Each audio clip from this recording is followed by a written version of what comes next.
A Bíblia é um livro maravilhoso e vamos começar nosso tempo juntos hoje com esta palavra da Bíblia. Venham todos vocês que estão com sede, venham às águas. E vocês que não possuem dinheiro algum, venham, comprem e comam. Venham, comprem vinho e leite sem dinheiro e sem custo. Por que gastar dinheiro naquilo que não é pão e o seu trabalho árduo naquilo que não satisfaz?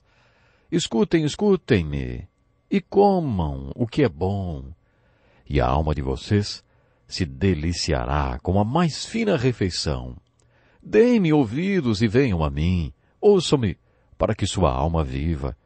Busquem ao Senhor enquanto é possível achá-lo, clamem por ele enquanto está perto. Que o ímpio abandone o seu caminho e o homem mau os seus pensamentos. Volte-se ele para o Senhor, que terá misericórdia dele. Volte-se para o nosso Deus, pois ele dá de bom grado o seu perdão. Pois os meus pensamentos não são os pensamentos de vocês, nem os seus caminhos são os meus caminhos. Declara o Senhor. Assim como a chuva e a neve descem dos céus e não voltam para eles, sem regarem a terra e fazerem-na brotar e florescer, para ela produzir semente para o semeador e pão para o que come, assim também ocorre com a palavra que sai da minha boca. Ela não voltará para mim vazia, mas fará o que desejo e atingirá o propósito para o qual a enviei. Vocês sairão em júbilo e serão conduzidos em paz. Os montes e colinas irromperão em canto diante de vocês, e todas as árvores do campo baterão palmas. No lugar do espinheiro, crescerá o pinheiro, e em vez de roseiras bravas, crescerá a murta. Isso resultará em renome para o Senhor, para sinal eterno que não será destruído. Bem-vindo para mais um programa Encontro com a Palavra. Este programa é um estudo do livro mais vendido de todos os tempos, a Bíblia, a Santa Palavra de Deus. Esse estudo já nos trouxe ao livro dos profetas, Aos livros dos profetas, exatamente. E ao primeiro profeta que estamos estudando, que é Isaías. E eu acabei de ler para você parte do capítulo 55 do livro de Isaías, na Nova Versão Internacional da Bíblia. Esse capítulo é um exemplo da maneira incrível como Isaías pregava. Ele também nos mostra um pouco da filosofia do ministério e da pregação de Isaías. Como já disse antes, Isaías apelava para as necessidades e desejos básicos da humanidade. Jesus fez a mesma coisa no Novo Testamento. Jesus fez analogia de sua mensagem com a sede e a fome. Foi isso que Isaías fez. Venham todos vocês que estão com sede. Se você conhecer um pouco sobre nutrição, vai concordar comigo que é possível uma pessoa estar superalimentada e ao mesmo tempo estar subnutrida.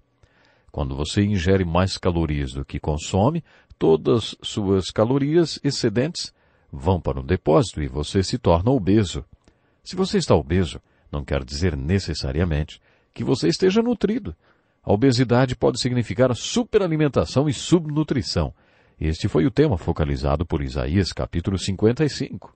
Isaías pergunta, por que gastar dinheiro naquilo que não é pão e o seu trabalho árduo naquilo que não satisfaz? Escutem-me e comam o que é bom, e a alma de vocês se deliciará com a mais fina refeição. Busquem o Senhor enquanto é possível achá-lo. Clamem por ele enquanto está perto. Este é o convite que Deus fez através de Isaías. Venham todos vocês. Vemos esse convite na Bíblia diversas vezes. Busquem o Senhor, exortou Isaías. Busquem ao Senhor. Isso foi que ele exortou. Ele falou do evangelho básico pregado por todos os profetas. Isaías pregou que o homem deveria se arrepender, abandonar seus caminhos maus e voltar-se para Deus. Isaías prometeu na sua pregação que Deus é infinito em perdoar e que satisfaz as necessidades daqueles que o buscam. Todos os profetas eram unânimes com Isaías nesta pregação básica do Evangelho. Com a pregação dessa importante mensagem, Isaías demonstrou o propósito da palavra de Deus no ministério de um profeta. A peça principal da filosofia da pregação de Isaías era a palavra de Deus. Você se lembra que eu disse que esses profetas se colocavam diante da palavra de Deus e a faziam brilhar? Todos os profetas pregaram a palavra de Deus escrita, dada a Moisés. É sobre essa palavra que Isaías está falando no capítulo 55, quando em outras palavras ele diz: juntar o homem a Deus é difícil. Se você quer buscar e se aproximar de Deus, qual é o problema? Bem, o problema é que Deus é Deus e você é um homem. Deus não pensa como você e não age como você. O jeito como Deus pensa é muito diferente do jeito como o homem pensa, assim como é muito diferente o jeito como Deus age e o jeito do homem agir. Duas maneiras tão diferentes e tão distantes como a distância entre o céu e a terra. Como é que podemos colocar esses dois modos de pensar alinhados um ao outro, hein? Como podemos alinhar o modo de agir de Deus e do homem? Isaías nos diz que esse é o papel mais importante da palavra de Deus. Ele pregou sobre essa verdade fundamental. O modo de agir de Deus não é o nosso. Nem os pensamentos de Deus são os nossos. É por isso que Salomão, em Provérbios 20:24, perguntou: os passos do homem são dirigidos pelo Senhor. Como poderia alguém discernir o seu próprio caminho? Se Deus não age nem pensa como o homem, e se eu quero o seu caminho e a sua vontade, como vou conseguir entender o caminho pelo qual ele está me conduzindo? Uma vez Deus já avisou que não pensa e nem age como eu. A palavra de Deus é uma linda ferramenta nas mãos do profeta, através da qual Deus alinha os pensamentos do homem aos seus pensamentos, e os valores do homem aos valores de Deus. Nesse contexto, Isaías conta o que ele acha sobre a palavra de Deus. Ele está dizendo que a palavra de Deus é como a chuva e a neve, que descem e molham a terra para que ela produza frutos. Isaías está dando um curso sobre filosofia da pregação. Ele está dizendo que quando você prega a palavra de Deus, ela sempre cumpre seu propósito para o qual Deus a enviou. A palavra de Deus sempre produz frutos. Se o povo responder à palavra de Deus quando ela for pregada, então ela estará alinhando Deus ao homem. A palavra de Deus traz esse alinhamento entre Deus e o homem. Quando isto acontece, Isaías diz que vocês sairão em júbilo e serão conduzidos em paz e vão experimentar os frutos sobre os quais a Bíblia fala tanto. Isaías considera isto um milagre e nos traz uma compreensão da sua filosofia de ministério e pregação. Eu não gosto de entrar em muitos detalhes históricos, mas gostaria de falar o mínimo possível sobre o contexto histórico do profeta Isaías, para que você entenda melhor a literatura profética. Lendo os livros proféticos, você descobrirá que muitos deles, logo no início, fornecem alguns dados históricos. Isso é feito para que saibamos durante o reinado de qual rei aquele profeta viveu, pregou e talvez até sofreu e morreu. Geralmente é assim que a Bíblia, tanto no Velho Testamento como no Novo Testamento, inicia os livros, para que tenhamos uma perspectiva histórica dele. Por isso, os primeiros versículos do livro profético, ou dos livros proféticos, nos dão essas informações históricas. No entanto, os livros de alguns profetas não começam dessa maneira. Os primeiros versículos do livro de Jonas não fornecem nenhum dado histórico. E agora, hein? Quando um livro profético começa dando informações sobre o contexto histórico do livro, aí significa que essas informações serão importantes para a mensagem do profeta. E é por isso que a informação histórica foi dada, então. Para você, é importante saber quando os reis viveram para entender por que o profeta pregou o que pregou. Se não há dados históricos no livro de Jonas, quer dizer que a mensagem desse profeta não precisa ser compreendida em termos do seu contexto histórico. A mensagem do livro está no próprio livro, e o cenário histórico não é importante. Os primeiros versículos de Isaías nos dizem que ele foi profeta durante os reinados de Uzias, Jotão, Acás, Ezequias e finalmente Manassés. É assim que sabemos que Isaías pregou por talvez um período de 60 anos, já que ele viveu e pregou durante o período dos reinados desses reis. Quando Isaías pregou durante o reinado do rei Uzias, o reino de Israel estava florescendo. Uzias reinou antes da queda do reino. Ele era um rei muito bem-sucedido e muito próspero. Uzias era um bom rei, e a bênção de Deus estava sobre ele. Durante seu reinado, O reino vivia o seu apogeu. Portanto, a pregação que você espera que pessoas ricas ouçam é a pregação de Isaías durante esse período. Esse foi o início do ministério de Isaías. Mas grande parte do seu ministério não aconteceu durante o reinado de Uzias. Isaías teve sua experiência espiritual no ano da morte de Uzias. E como essa experiência resultou no início do seu ministério profético, as grandes pregações proféticas de Isaías aconteceram após esse período. O próximo reinado sob o qual Isaías pregou foi o de Acás. Acás foi um rei mau. Em 2 Crônicas 28 temos a descrição do reino sob o reinado de Acás. O terceiro período importante no ministério de Isaías, quando ele fez a maioria de suas pregações, foi sob o reinado do rei Ezequias. Ezequias foi um bom rei. Foi durante o reinado de Ezequias que Isaías teve seu momento de ouro e fez sua pregação mais importante. O livro de Isaías, entre todos os outros livros proféticos, é o livro que possui mais profecias messiânicas. Esta é uma das minhas profecias messiânicas preferidas. Um ramo surgirá do tronco de Jessé, e das raízes brotará um renovo. O Espírito do Senhor repousará sobre ele, o Espírito que dá sabedoria e entendimento, o Espírito que traz conselho e poder, o Espírito que dá conhecimento e temor do Senhor. No livro de Apocalipse encontramos a mesma referência, como os 7 Espíritos de Deus.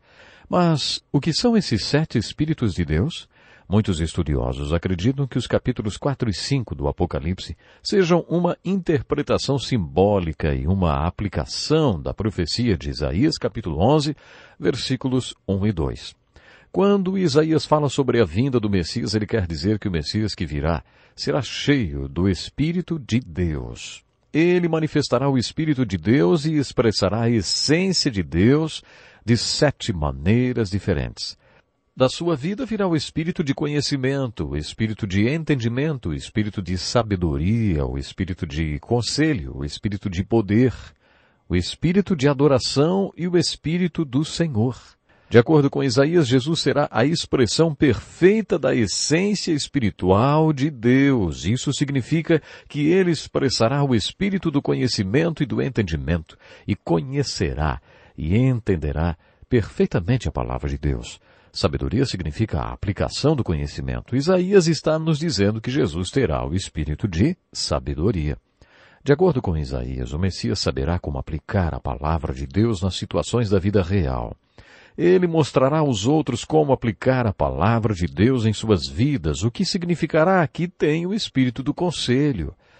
Como Messias, ele compartilhará essa perspectiva com as pessoas de um espírito de conselho.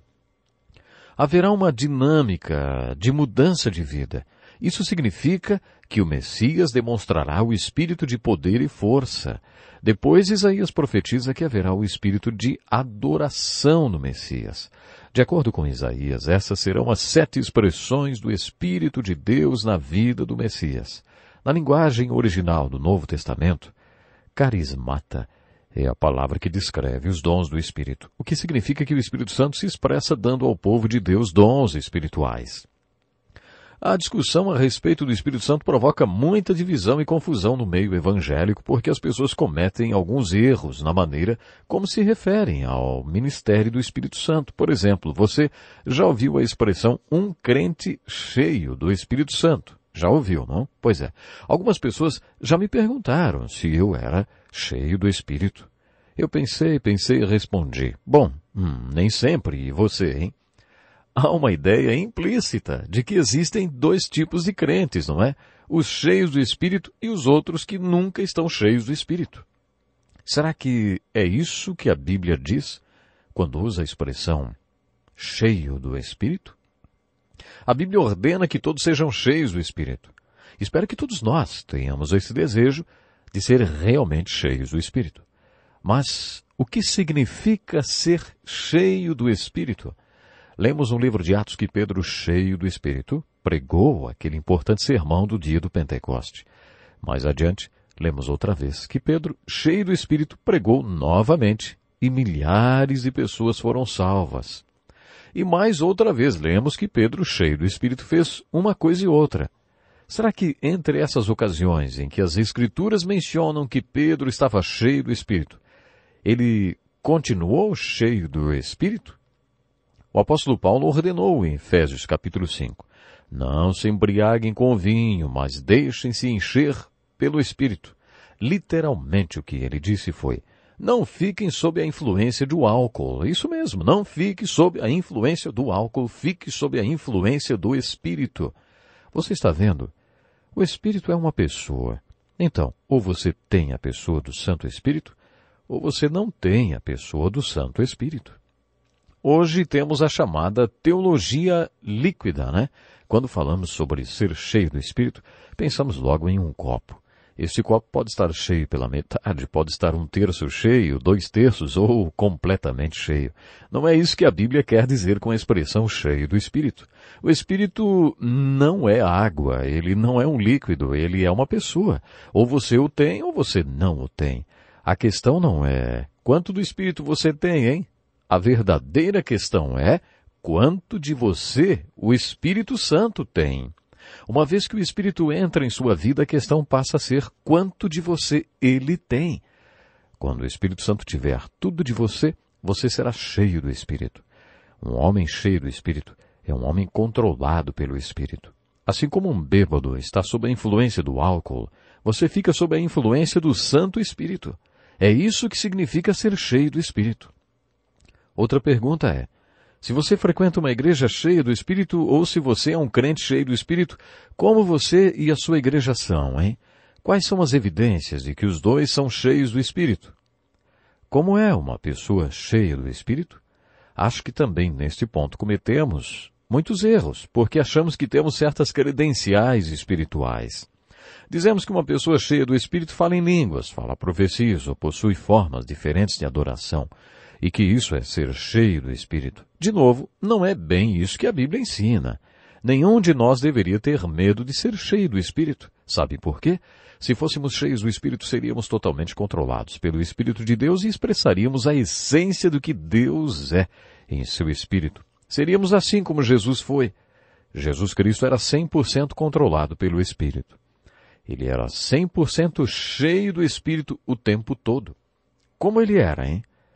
Ele era a expressão perfeita de sabedoria e poder, e do Espírito de Deus. Que tipo de homem ele era?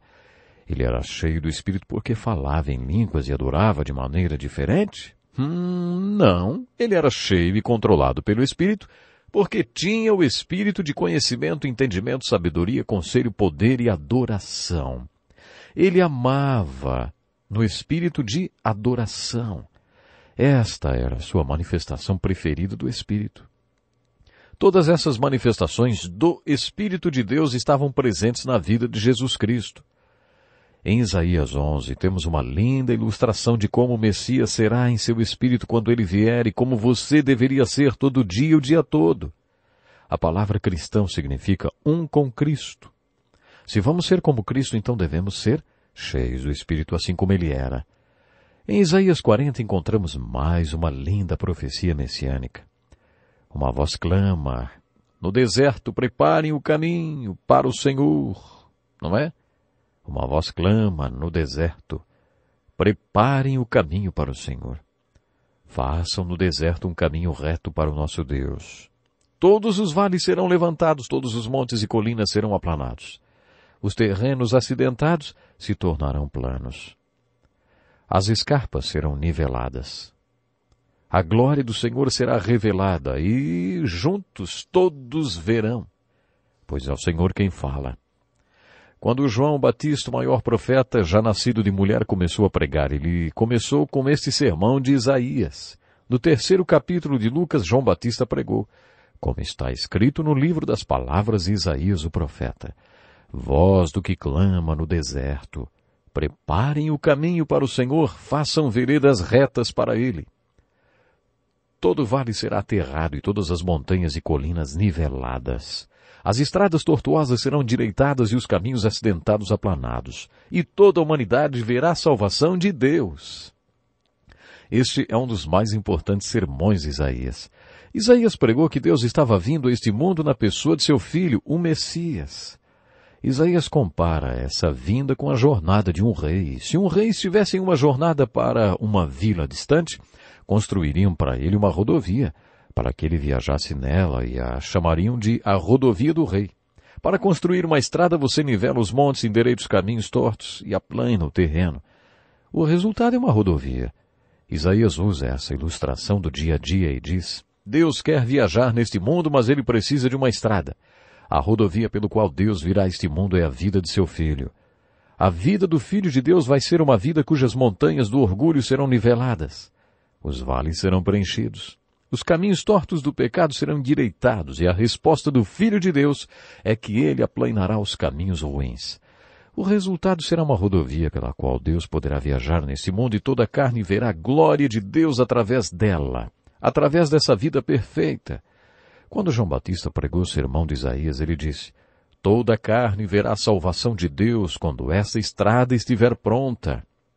Eu vou repetir, hein? Devemos ser como Cristo. É isto que quer dizer ser cristão. Quando Jesus deixou este mundo terreno, ele disse a seus apóstolos: como o Pai me enviou, eu os envio.